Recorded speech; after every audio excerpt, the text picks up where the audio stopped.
Hi friends, welcome to London Tamil kitchen. இன்றைக்கி நான் ஒரு சிக்கன் ஸ்நாக் செய்ய போகிறேன். சிக்கன் பிரஸ்ட்டில் இருந்து இந்த ஸ்நாக்கை செய்ய போகிறேன். இந்த ஸ்நாக் சிறுவர்கள் முதல் பெரியவர்கள் வரை விரும்பி சாப்பிடக்கூடிய ஒரு ஸ்நாக். இந்த சிக்கன் ஸ்நாக்கை எப்படி செய்கிறேன்னு சொல்லி பார்ப்போம் வாங்க. 600 கிராம் சிக்கன் பிரஸ்ட் எடுத்து கழுவி எடுக்கணும். கழுவி எடுத்த சிக்கன் பிரஸ்ட்டை தின்னான ஸ்லைசஸ், அதாவது மெல்லிய துண்டுகளாக வெட்டி எடுக்கணும். இப்படி மெல்லிசா இருக்கணும்.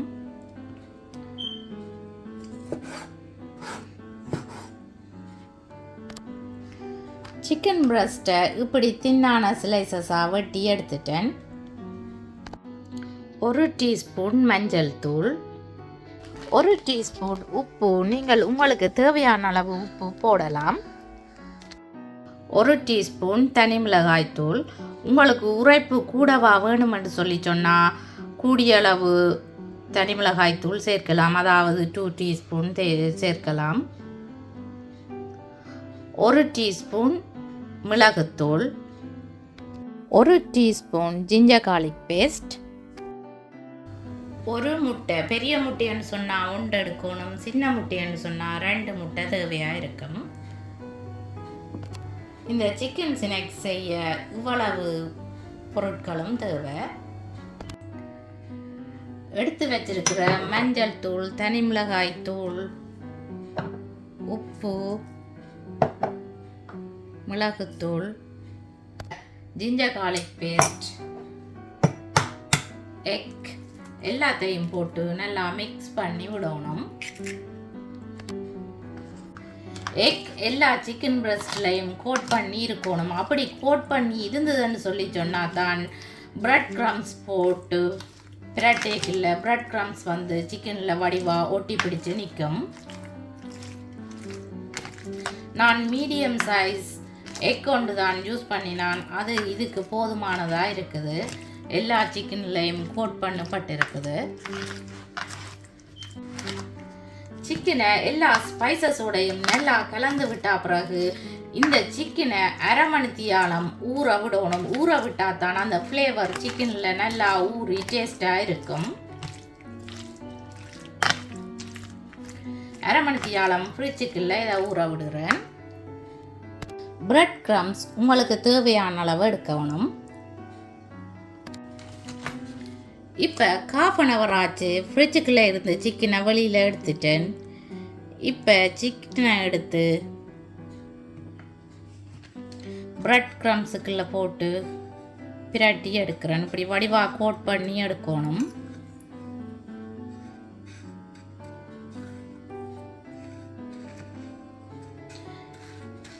சிக்கனில் பிரெட் க்ரம்ஸ் ஒட்டையிலேன்னு சொல்லி சொன்னால் நீங்கள் போட்ட எக் காணாதண்டு அர்த்தம்.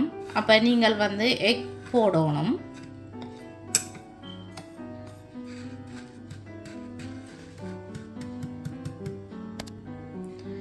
பிரெட் க்ரம்ஸை கொஞ்சம் கொஞ்சமாக எடுத்து யூஸ் பண்ணினீங்கள்னு சொல்லி சொன்னால் தான் பெட்டராக இருக்கும். ஏன்னு சொல்லி சொன்னால் இந்த சிக்கனை கோட் பண்ணின மிச்ச பிரெட் க்ரம்ஸை நீங்கள் யூஸ் பண்ணலாம். அது அநியாயமாக கொட்ட வேண்டி இருக்கும்.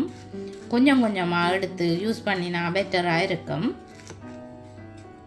பிரெட் க்ரம்ஸ் சிக்கனில் நல்லா கோட் பண்ணணும்.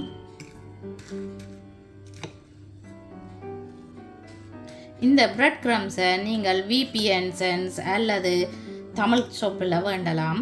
அங்கே தான் இப்படியான நல்ல டார்க் கலரில் பிரெட் க்ரம்ஸ் இருக்கும். இப்படி ஒவ்வொரு சிக்கன் பீசஸாக தான் எடுத்து இந்த பிரெட் க்ரம்ஸை கோட் பண்ணி எடுக்கணும்.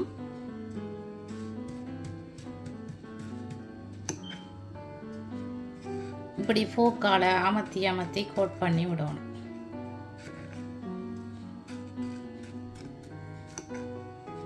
அடுப்பில் எண்ணெயை சூடாக விட்டுருக்கிறேன். இதுக்கு நிறைய எண்ணெய் தேவையில்லை. இந்த சிக்கனுக்கு மேலே நிற்கத்தக்கதாக விடணும்.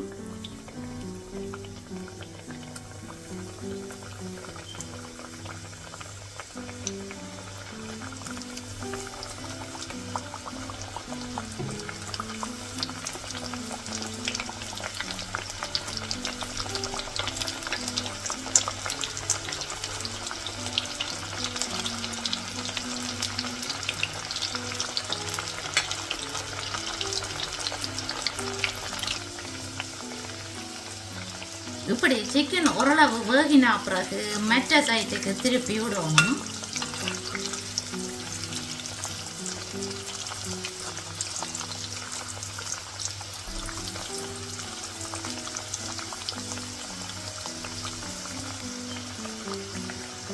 சிக்கன் இப்படி நல்லா பொரிஞ்சு வந்தா பிறகு வடிச்செடுக்கணும். இப்போ பார்த்தீங்களா பிரெட் க்ரம்ஸ் நல்லா முருகி இருக்குது, பொன்னிறமாக பொரிஞ்சு வந்திருக்குது. உங்களுக்கு நல்ல முருகலாக வேணுமென்னு சொல்லி சொன்னால் இன்னும் கொஞ்சம் நேரம் வேக விடலாம். ஆனால் இந்த பதத்தில் இறக்கினாத்தான் கூட டேஸ்ட்டாக இருக்கும். அடுப்பை மீடியம் ஹீட்டில் விட்டுத்தான் இந்த சிக்கனை பொரிச்செடுக்கிறேன். நீங்கள் ஹை ஹீட்டில் விட்டீங்கன்னு சொல்லி சொன்னால் பிரெட் க்ரம்ஸ் வெளியாகவே கருகிடும். மீடியம் ஹீட்டில் விட்டீங்கன்னு சொல்லி சொன்னால் தான் நல்ல கலராக பதமாக எடுக்கலாம். இந்த சிக்கனை பொரிக்கிறதுக்கு நீங்கள் ரொம்ப தட்டையான பாத்திரம் எடுக்க இயலாது. என்னென்னு சொல்லி சொன்னால் எக் போடுறபடியாக இப்படி பொங்கி வரும். கொஞ்சம் உயரமான பாத்திரம் எடுத்தீங்கன்னு சொல்லி சொன்னால் தான் பொங்கி வந்தாலும் எண்ணெய் வெளியில் ஊற்றிடாது. மொறு ரெண்டு சுவையான சிக்கன் ஸ்நாக்ஸ் ரெடி ஆகிட்டுது. இப்போ உங்களுக்கு நான் பிச்சு காட்டுறேன் எப்படி வந்திருக்குதுன்னு பாருங்க. வடிவா வேகி வந்திருக்குது, அதோட முறுமுறன்னும் இருக்குது. இந்த சிக்கனை டேஸ்ட் பண்ணி பார்க்க போகிறது யாருன்னு பார்த்தீங்களா? கவினையா? சிக்கன் பிடிச்சிருக்குதா? சிக்கன் பிடிச்சிருக்குதா யம்மி?